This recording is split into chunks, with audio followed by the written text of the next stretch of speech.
1 year. That was how long it took for the Galactic Council to break. Not the kind of breaking that happens in war, with fire and destruction and loud screams. This was a quiet breaking, the kind that happens inside.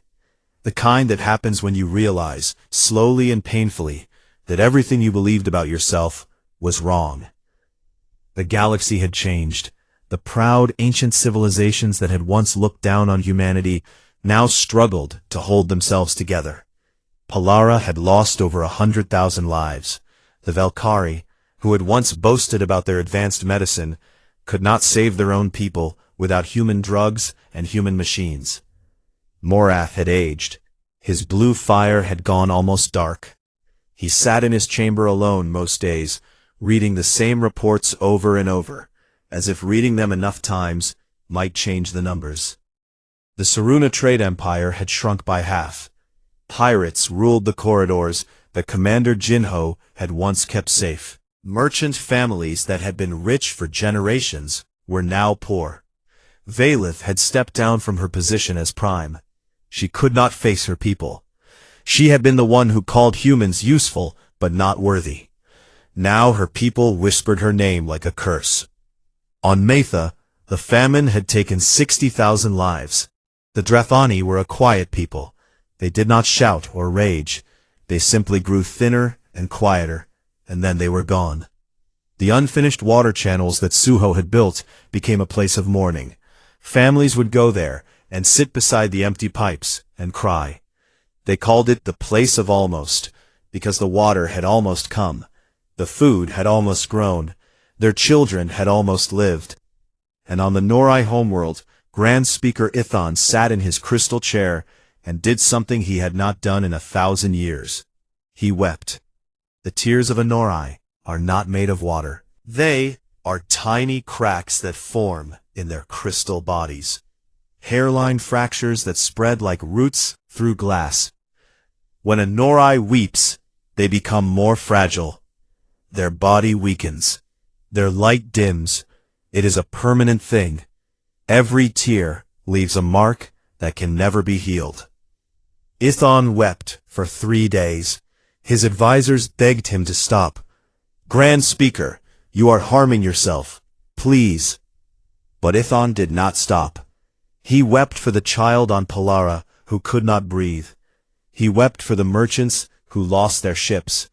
He wept for the Drathani families at the place of almost. He wept for the human scientists who had left their notes behind, with a small, smiling face drawn in the corner. He wept for every mistake the council had made, and for every moment of pride that had led them here. When he finally stopped, his body was covered in cracks. He looked like a broken window held together by nothing but stubbornness.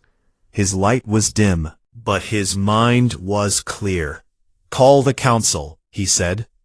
The emergency session was the most silent one in the history of the Galactic Council. No one argued. No one shouted. No one tried to blame anyone else. They sat in their seats and looked at each other. And for the first time in centuries, they saw each other clearly. Ithon stood, and his cracked body caught the light in 1,000 broken patterns. He spoke slowly. We have tried sending envoys. We have tried offering gifts. We have tried bargaining and begging. None of it worked, because none of it was real. We were trying to buy back something that cannot be bought. We were trying to trade for something that was never about trade. He paused. The hall was so quiet that the hum of the station's engines could be heard. The humans did not leave because they were angry. They left because we told them they did not matter. We laughed at them. We dismissed them. We took everything they gave and offered nothing in return, not even basic respect. He looked at Morath. They cured your plagues, and you called them primitive. He looked at the empty seat where Valith had once sat. They protected your ships, and you called them servants. He looked at the Drathani representative. They built water for your children, and we sent them away. The Drathani representative lowered his head. His dark eyes were wet. Ithon continued. If we want the humans to return, we cannot offer them things. We must offer them truth. We must go to them not as the council, not as rulers, not as ancient powers. We must go as what we are. Fools who made a terrible mistake. Morath stood. For the first time, there was no pride in his voice, only exhaustion and something that sounded very close to sorrow. Then let us go, together, all of us. Not envoys, not diplomats. Us, the ones who laughed, the ones who said no. The council agreed. Every delegate, every leader, every representative. They would go to Earth themselves, not with gifts, not with ships, not with offers, just themselves. The journey to Earth took 4 days. The council traveled in a single ship. No weapons, no escort, no flags. When they arrived at the border of human space, Admiral Soha's fleet was waiting. Soha stood on her bridge and looked at the council ship on her screen. She frowned. "One ship," Dohan said. "No weapons, no shields. They are completely defenseless." Soha stared at the screen for a long moment. Then she opened a channel. "Council vessel, this is Admiral Soha. State your purpose." Ithan's voice came through. It was weak and broken, full of cracks, like his body. "Admiral, we are not here as the council. We are here as those who wronged you. We ask nothing. We offer nothing. We only wish to speak with your people. If you will allow it." Soha did not answer immediately. She turned off the channel and sat in silence. Then she picked up her personal communicator and called Yuna. Yuna was on Earth, in a small apartment in a quiet city. She had not returned to politics. She spent her days reading, walking by the river, and trying not to think about the galaxy she had left behind. When she heard Soha's report, she was quiet for a very long time. "They came themselves?" she asked. "All of them," Soha said. "Morath, Ithan, even the Drethani. One ship, no weapons." Yuna closed her eyes. She thought about the Great Hall. She thought about the laughter. She thought about the long walk to the door. She thought about the 12 words she had sent. And then she thought about Mireille's patience, Jinho's merchants, Suho's water channels. The Drethani children with their dark, curious eyes. "Let them through," she said. The council ship landed on Earth on a cool autumn morning. The leaves were red and gold, and the air smelled like rain. It was the first time any council member had set foot on the human homeworld. They were met by Yuna and Teho. No ceremony, no crowd. Just 2 humans standing on a landing pad, watching 12 alien leaders walk down a ramp. Ithan came first. His cracked crystal body glowed faintly in the morning light. He walked slowly, each step careful and painful. When he reached Yuna, he stopped. For a moment, they just looked at each other. 2 old souls who had seen too much. Then Ithan did something that no brand speaker of the Norai had ever done in the entire history of their species. He lowered himself to the ground. His crystal knees touched the earth. His cracked hands rested on the dirt, and he bowed his head. His voice was barely a whisper. "We were wrong, and we are sorry. Not because we need you, not because our worlds are failing, but because you deserved better. You deserved respect, and we gave you none. That is our shame, and we will carry it forever." Behind him, one by one, the other delegates knelt. Morath, the Drethani representative, all of them, 12 civilizations, some millions of years old, kneeling on the dirt of a young small planet. Yuna looked at them.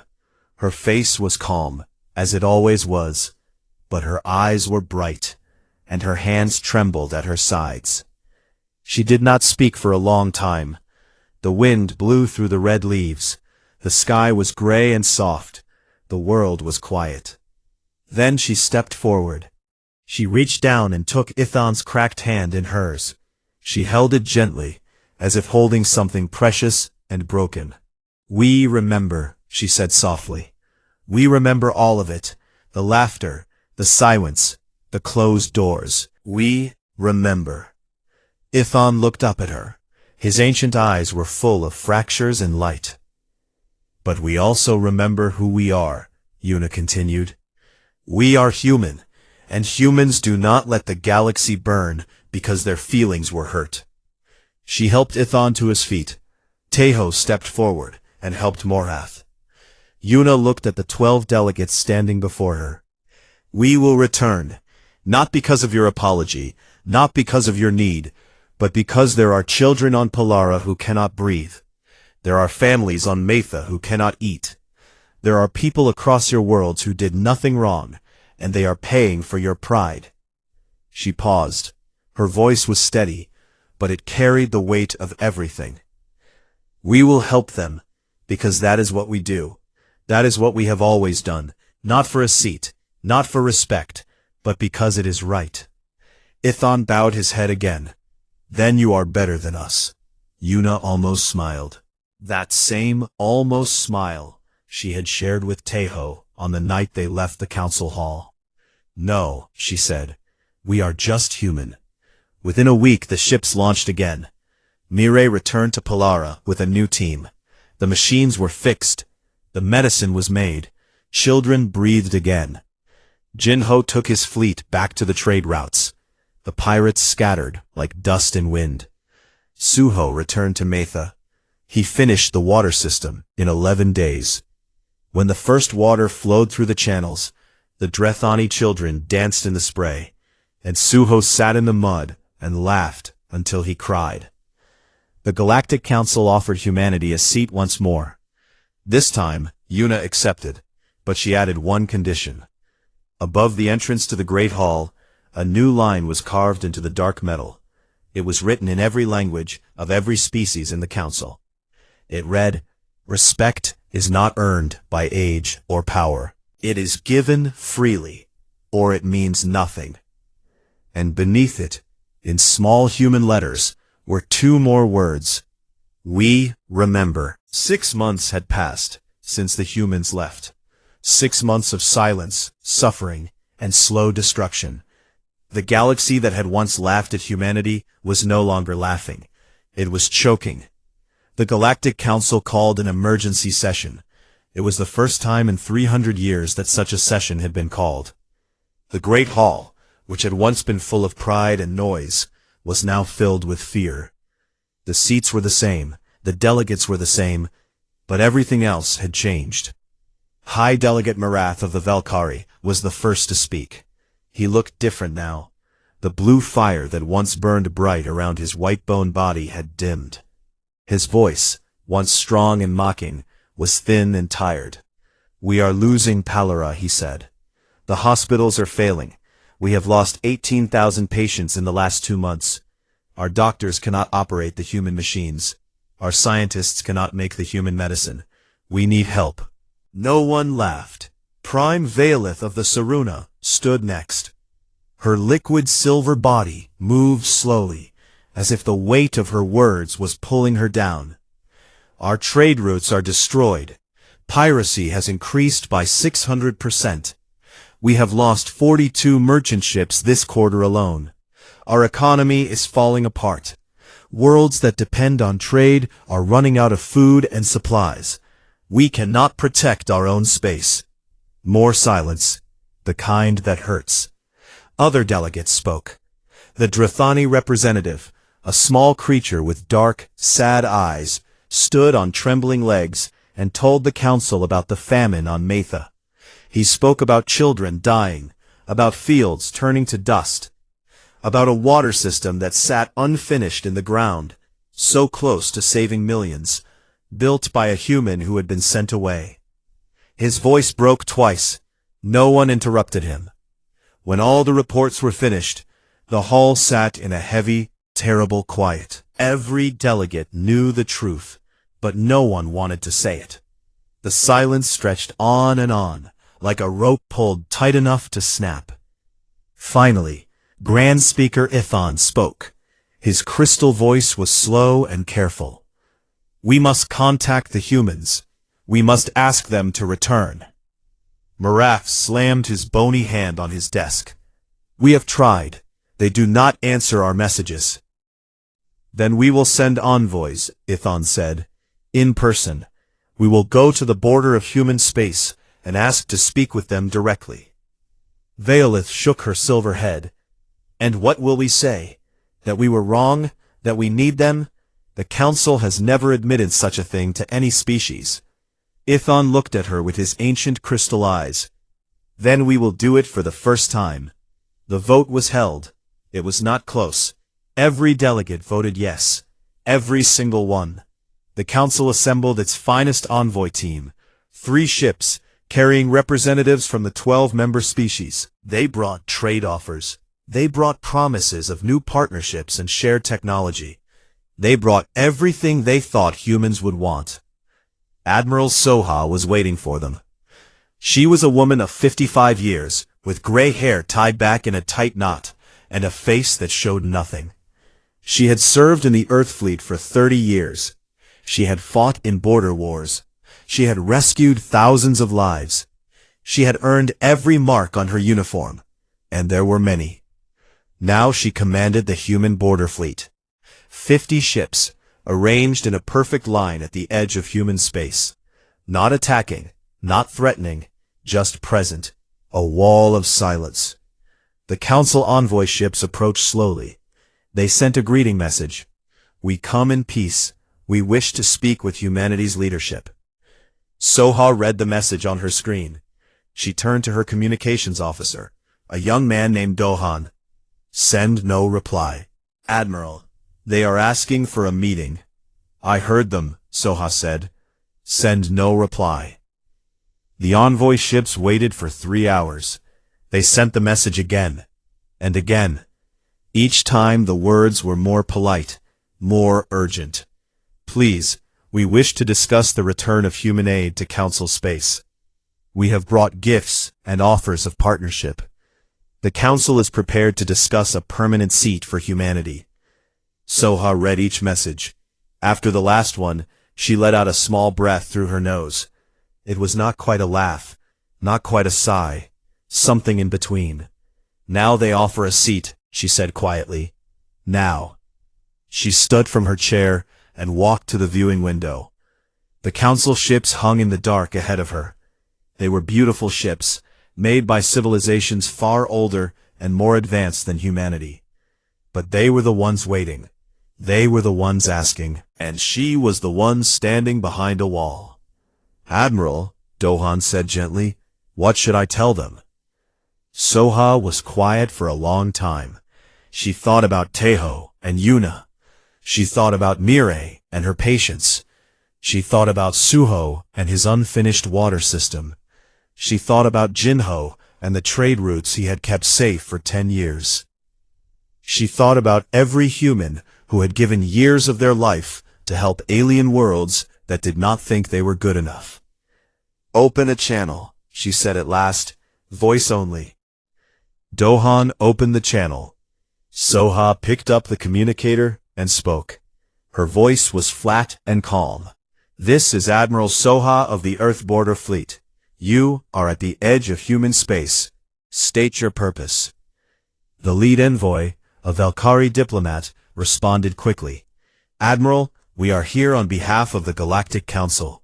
We wish to express our deep respect for humanity and to discuss the restoration of human presence in Council space. The Council is prepared to offer significant changes, including a permanent seat for your species. Soha listened. She did not interrupt. The diplomat continued. We bring gifts and proposals. We ask only for a meeting with your leaders. We understand that mistakes were made. The Council wishes to correct them. Soha waited until the diplomat finished. Then she spoke, and her words were slow and clear. 6 months ago, our ambassador stood in your hall and asked for a seat. She presented 80 years of service. Your council laughed at her. Your delegates called us children. Your grand speaker told us to come back in 100 years. She paused. The silence on the channel was so deep it hummed. Now your worlds are dying. Your hospitals are failing. Your trade routes burn. Your people starve. And now you come to us, with gifts, with offers, with a seat. Another pause. We did not leave because we were angry. We left because you told us we were not worthy. We accepted your judgment. We went home. We ask nothing of you, and we expect nothing from you. The Valkyrie diplomat's voice trembled. Admiral, please. People are dying. We need your help. Soha closed her eyes. She felt the weight of those words. She was not a cruel woman. She had spent her life saving people. Hearing that people were dying and choosing not to help was the hardest thing she had ever done. But she remembered Yuna's face in the council hall. She remembered the laughter. She remembered the way the delegates had turned away, as if humans were insects not worth looking at. The council made its decision 6 months ago, Soha said. We made ours. You may leave human space now. She put the communicator down and nodded at Dowan. Close the channel. The envoy ships stayed at the border for 2 more days. They sent more messages. They begged. They pleaded. They offered everything they could think of. Technology, resources, territory. Soha did not respond again. On the 3rd day, the envoy ships turned and flew back to council space. They carried no agreements, no promises, no hope. When the council received the report, the hall erupted. Marath was furious. They refused us? How dare they refuse us? Valith was quieter. They did exactly what we did to them. They listened, and then they turned us away. Ethan sat in his crystal chair and said the words that no one else would. We are reaping what we have sown. The humans learned silence from us. They learned refusal from us. They learned cruelty from us. And now, we cannot bear the taste of our own medicine. Marath turned on him. Then what do you suggest, old one? Ethan looked at him.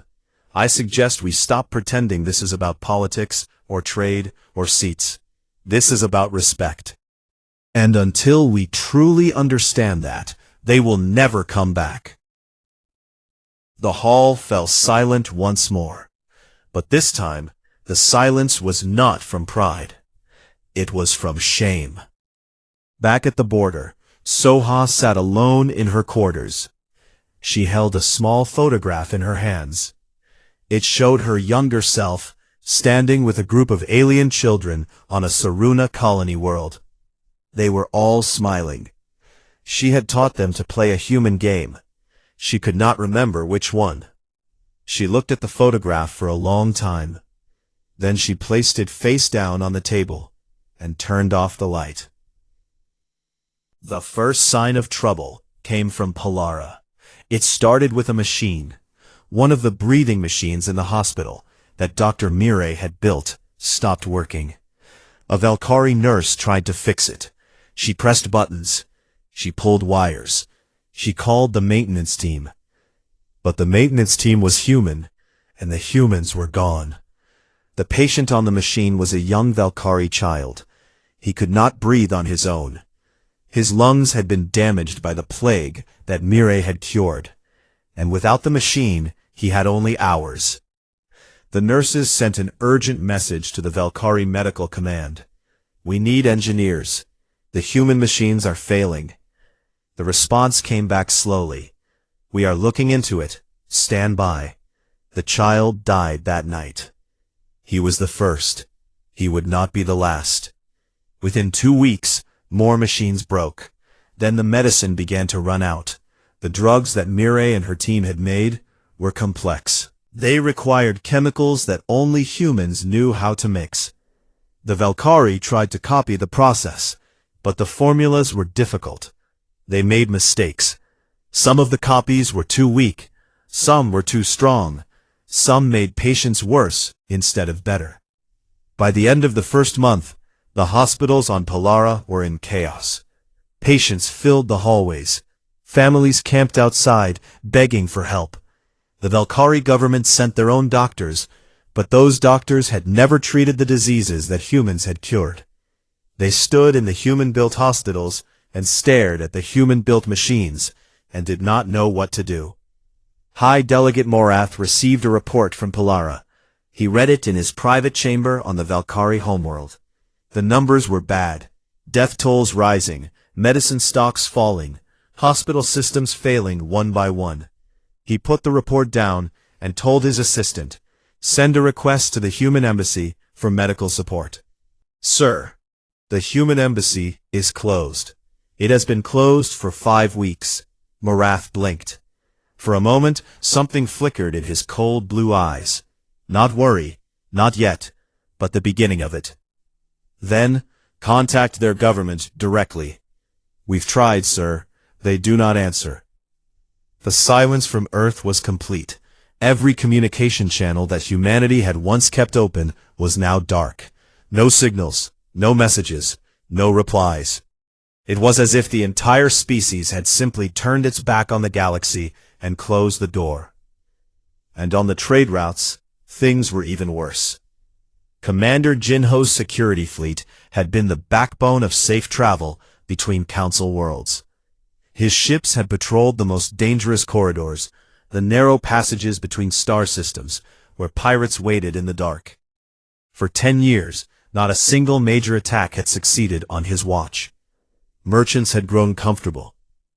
They had forgotten what the routes were like before humans came.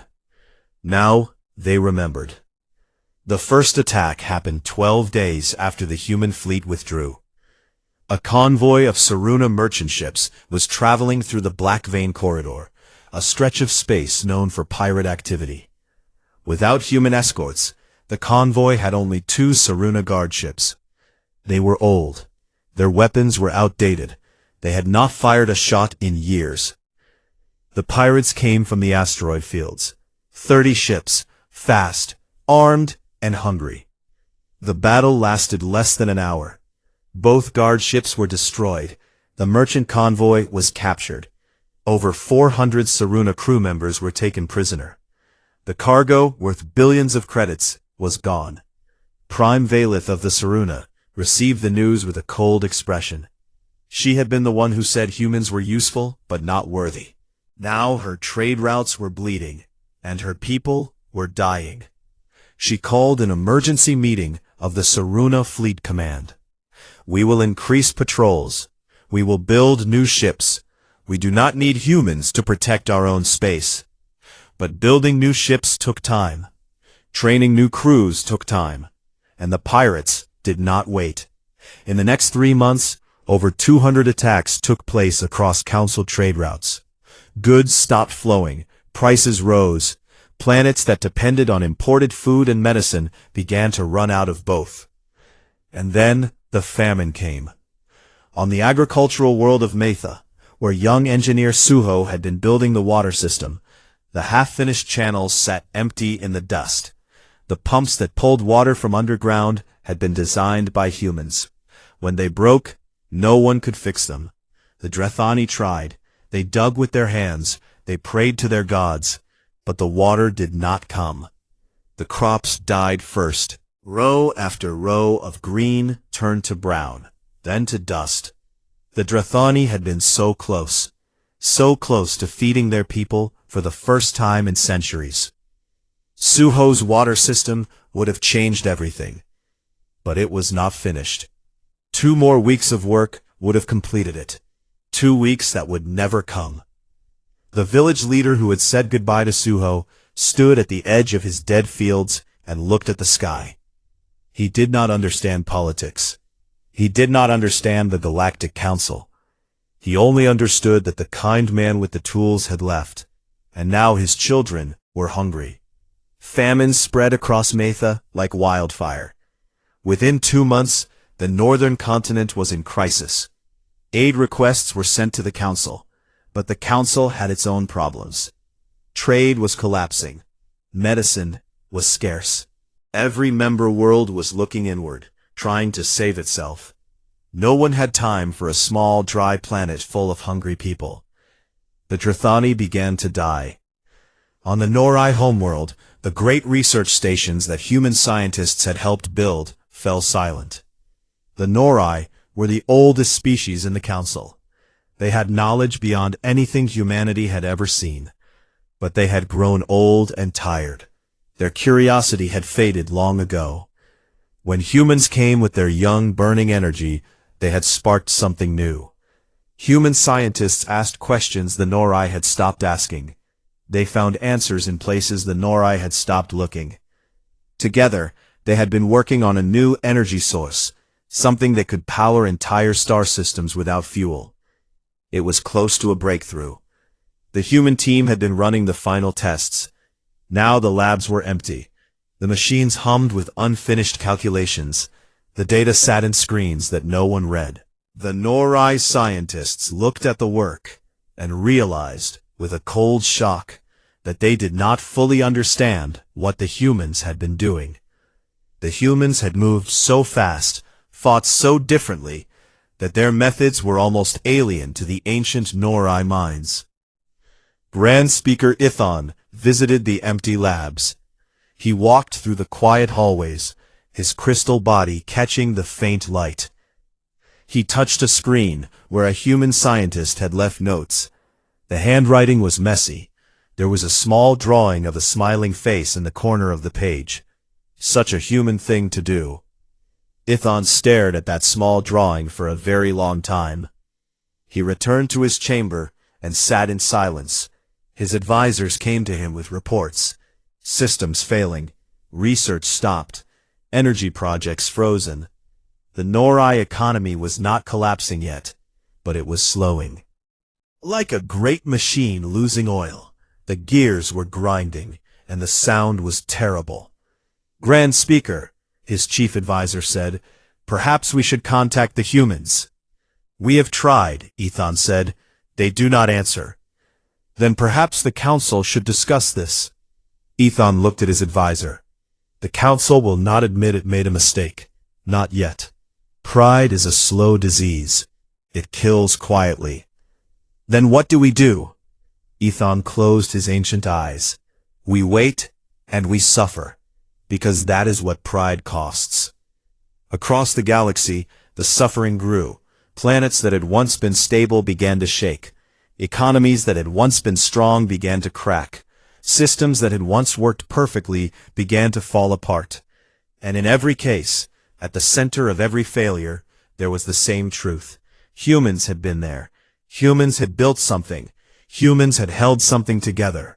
And now, humans were gone. The galaxy was learning a lesson. It was a hard lesson, and it was only the beginning. On Earth, life continued. The returned workers found new jobs. The doctors opened clinics at home. The engineers built new things for their own people. The soldiers rested. Tejo watched the news from the galaxy on a small screen in his apartment. He saw the reports of famine, of piracy, of failing hospitals. He saw the death tolls rise. He felt a weight in his chest that never quite went away. Yuna called him one evening. The Velkari have sent another message, she said. What does it say? They are asking for medical aid. Their words are polite this time. Tejo was quiet for a moment. And what did we say? Nothing, Yuna said. We said nothing. The line went silent. Outside Tejo's window, the night sky was full of stars. Somewhere out there, a galaxy was falling apart. And the people who could save it were sitting at home, watching it happen. Not because they were cruel, but because they had been told they were not worthy. The message from Ambassador Yuna traveled faster than light. It moved through relay stations, bounced across communication satellites, and reached every corner of the galaxy where a human hand had touched. It was only 12 words, but those 12 words changed everything. The council has spoken. We are not welcome. Come home. On the frozen world of Palara, Dr. Mireille read the message on her screen. She was standing inside a medical center that she and her team had built from nothing. 5 years ago, this planet had been dying. A disease had spread across the Velkari colonies there, killing thousands every day. No Velkari doctor could find a cure. They had called for help, and humans had come. Mireille had come. She had worked for 3 years without rest. She had lost weight. She had missed the births of her nieces back on Earth. She had watched her colleagues fall sick and recover and fall sick again. But she had found the cure. She had saved 2 million lives on Palara alone. Now she stood in the center of the hospital she had built, reading those 12 words. Around her, Valkyrie patients lay in beds, recovering from surgeries that only human doctors knew how to perform. Valkyrie nurses watched her with wide, glowing eyes. Mireille put the device down. She removed her white coat. She folded it neatly and placed it on the table. "Doctor?" one of the nurses asked. "Is something wrong?" Mireille looked at her. She wanted to say so many things. She wanted to say that she loved this place. She wanted to say that these patients were not just patients to her. She wanted to say that leaving felt like cutting off her own hand. But the message was clear. Humanity was not welcome. "I am going home," Mireille said quietly. "All of us are." She walked to the door and called her team. Within 6 hours, every human doctor, nurse, and medical worker on Palara had packed their things and boarded their ships. They left behind medicine, equipment, and research notes. They left behind patients who called their names. They left behind a world that would not survive without them. And they did not say goodbye. On the trading world of Sorath Prime, Commander Jinho received the same message. He was a broad man with kind eyes and a voice like deep water. For 10 years, he had commanded the human security fleet that guarded the main trade routes between Council worlds. Pirates feared him. Merchants trusted him. Without his fleet, billions of credits worth of goods moved safely across the stars every single day. Jinho read the message twice. Then he called his officers to the bridge. "We are leaving," he said simply. His second officer, a young woman named Boyoung, looked at him with surprise. "The convoy from the Norai system is arriving tomorrow. Without us, they will be completely open to attack." Jinho nodded. "I know. Sir, if we leave, the pirates will come within days. The entire trade network could collapse." "I know," Jinho said again. His voice was steady. His eyes were not. He turned to the communication panel and sent one final message to the Saruna Trade Authority. It was short. "Human security fleet withdrawing from all council trade routes, effective immediately. We wish you well." The Saruna officer who received the message stared at it for a long time. Then she laughed. "Let them go," she said to her colleagues. "We protected these routes long before they came. We do not need humans." She was wrong. She would learn that soon enough. On the agricultural world of Metha, a young engineer named Suho was building a water system. The planet was dry and harsh, and its people, the Drethani, had struggled with famine for centuries. Suho had been sent there 4 years ago with a small team. Together, they had designed a network of underground channels that pulled water from deep beneath the planet's surface and carried it to the farms. The system was almost finished. 2 more weeks, and the entire northern continent would have clean water for the first time in its history. Suho read Yuna's message and sat down on the dusty ground. He looked at the half-built channels. He looked at the fields where green plants were already beginning to grow because of the water his team had brought.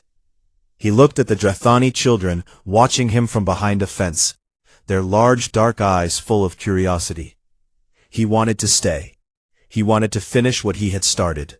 Every part of his body told him to ignore the message, to keep working, to give these people the water they needed. But he understood what the message meant. It was not just an order, it was a statement.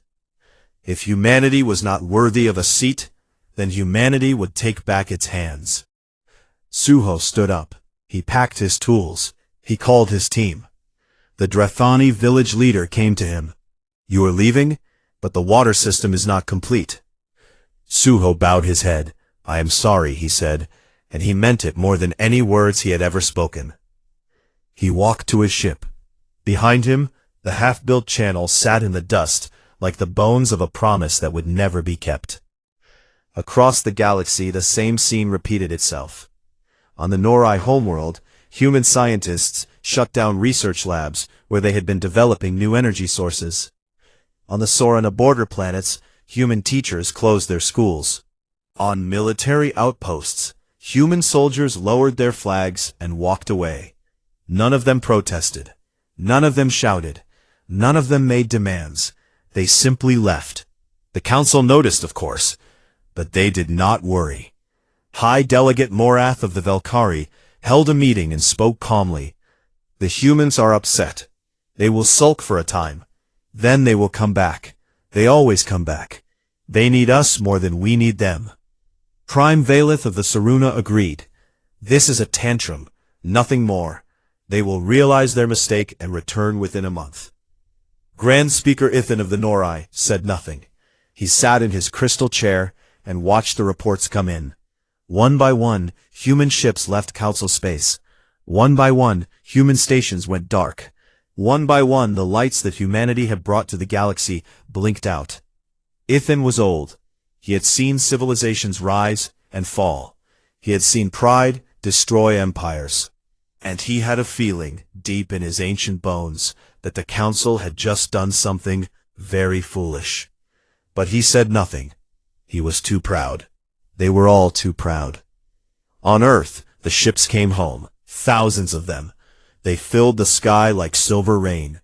People stood in the streets and watched their sons and daughters return.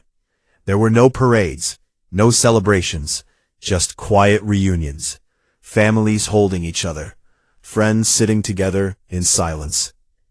Tejo stood on a rooftop in the capital city and watched the ships land. Yuna stood beside him. "How many?" he asked. "All of them," Yuna said. "Every human in council space is coming home. Every doctor, every soldier, every teacher, every engineer, every single one." Tejo nodded slowly. "And the council? They think we will go back." Tejo looked at the sky. 100 ships passed overhead, their lights blinking against the clouds.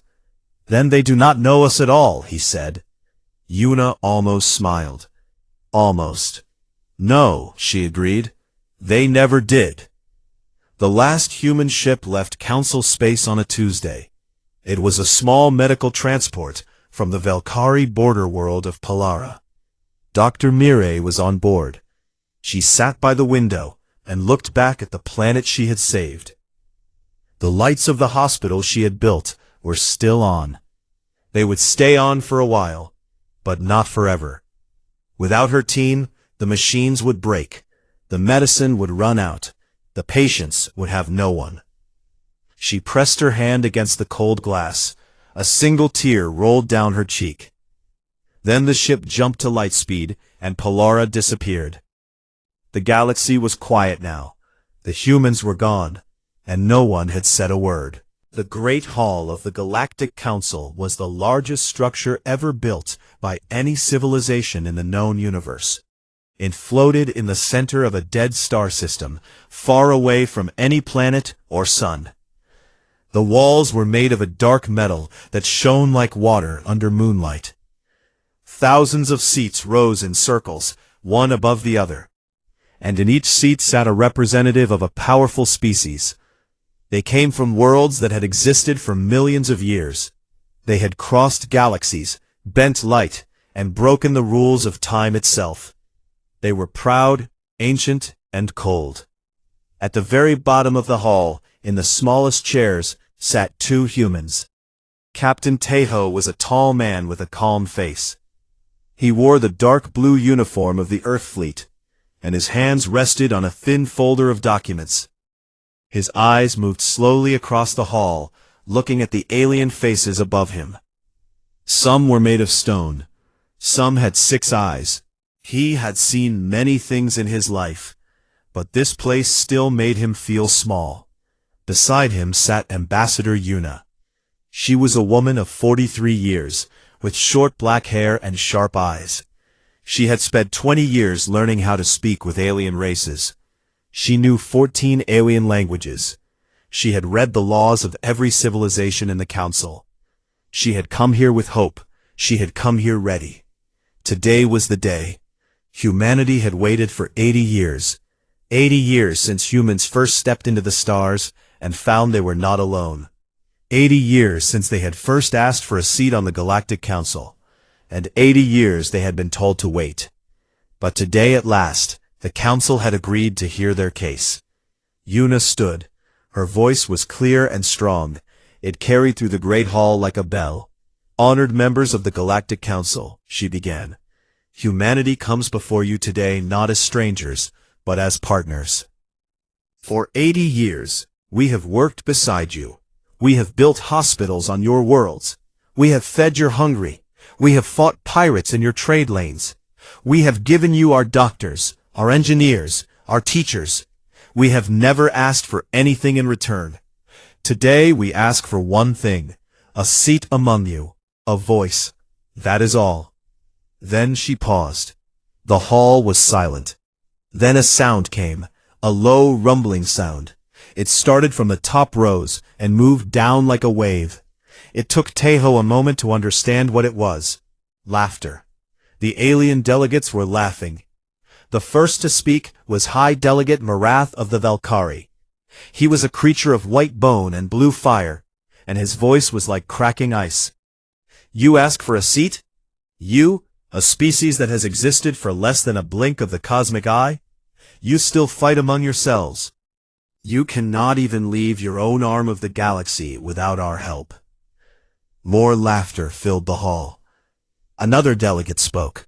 She was called Prime Valith of the Saruna, a tall being made of liquid silver. We allowed you to work for us out of kindness. Do not confuse service with equality. You are useful humans, but useful is not the same as worthy. Yuna did not move, her face did not change, but Taeho saw her hand tighten around the edge of the podium. A third voice came from above. It belonged to the oldest member of the council, Grand Speaker Ithon of the Norai. He was a creature so old that his body had turned to crystal. His voice was dry and thin, like wind through dead leaves. Let us not waste any more time on this. The council has heard the request. The answer is the same as it has always been. No. Humanity is not ready. Humanity may never be ready. Return to your posts. Continue your work. Perhaps in another 100 years, we will listen again. The laughter rose once more. Some delegates did not even look at Yuna and Taeho anymore.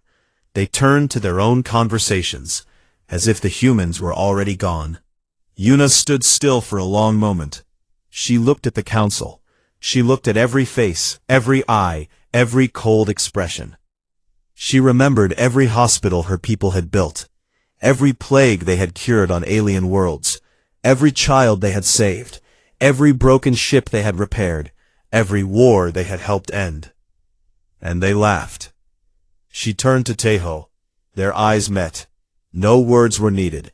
They had known each other for 15 years. He understood her completely. Taeho stood up. He closed the folder of documents. He placed it gently on the table. Then, without saying a single word, he turned and walked toward the door. Yuna followed. The laughter behind them began to fade, replaced by a strange, confused silence. A few delegates noticed the humans leaving. One called out, "Where are you going? The session is not over." Neither Taeho nor Yuna answered. Their boots echoed on the metal floor. The sound was steady and calm. There was no anger in their steps, no hurry, no sadness, just the quiet rhythm of two people who had made a decision. The great doors of the council hall opened. Light from the stars outside poured in. Taeho stepped through first. Yuna paused at the door. She turned her head slightly, just enough to see the hall one last time. Thousands of alien faces stared back at her, some confused, some annoyed, some already looking away. She said nothing. The doors closed behind her. On the ship back to Earth, Taeho sat in the pilot's seat and stared at the stars. Yuna sat beside him. For a long time, neither of them spoke. The hum of the engine was the only sound. Finally, Yuna opened a small communication device. She typed a message. It was short. Only 12 words. She sent it to every human station, every human colony, every human ship in the galaxy. The message read, "The Council has spoken. We are not welcome. Come home." Within minutes, the message spread like fire. It reached doctors on alien planets. It reached engineers on space stations. It reached soldiers guarding trade routes. It reached teachers in alien schools. It reached scientists in shared laboratories. And every single one of them understood. Teho looked at Yuna. "Do you think they will realize what they have done?" Yuna looked out at the stars. Her face was still calm, but her eyes were heavy with something deep and old. "Not yet," she said, "but they will." The ship turned toward Earth. Behind them, the council hall grew smaller and smaller, until it was nothing but a tiny dot in the endless dark. Inside that hall, the delegates had already moved on to other business. They did not know it yet, but they had just made the greatest mistake in the history of the galaxy. And humanity had not said a word.